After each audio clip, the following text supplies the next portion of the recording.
নমস্কার বন্ধুরা, আজকে ভাদ্র মাসের ১৩ তারিখ। ১৩ দিনে আমাদের নিয়ম ১৩ শাক খেতে হয়। বিভিন্ন শাক মিল করে ১৩ শাক নেওয়া হয়েছে, কিন্তু ভিডিওটা মূলত তৈরি করছি আজকে এই শাপলা ফুল নিয়ে। কারণ এই শাপলা ফুল সাধারণত এমনি খাওয়া হয় না। আজকে ১৩ তারিখ, যার জন্যই এটার বিশেষ গুরুত্ব এবং আমরা খাই এটাকে। এটা যেটা দেখছেন সেটা ঢ্যাপ। এই ঢ্যাপটাকে আবার প্রসেসিং করে ঢ্যাপের মোয়া তৈরি করা হয়।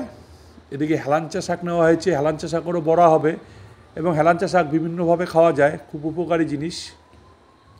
দেখুন, শাপলা ফুলগুলোকে এইভাবে কেটে নেওয়া হচ্ছে, উপরের ছালটাকে ছেলিয়ে নিচ্ছি এবং এইভাবে ছোট ছোট করে টুকরো করে নেওয়া হচ্ছে। এবং এইগুলোকে আপনার নারকেলের যে শলা আছে, মানে যে কাঠি যে আছে, সেই কাঠি দিয়ে এগুলাকে গেঁথে নেওয়া হবে, যেটাকে বলা হয় ভুড়া। যেরকম কলা গাছের ভুড়া তৈরি করে, এইভাবে তৈরি করে নিয়ে এগুলোকে ভালোভাবে আপনার চালের গুঁড়া, বেসন, যা যা প্রয়োজন হয় এইসব দিয়ে সুন্দর করে বড়া তৈরি করা হয়। এই আজকের দিনে এটা খাওয়া হয়। বন্ধুরা, যদি ভিডিওটা ভালো লাগে অবশ্যই কমেন্ট করবেন। নমস্কার।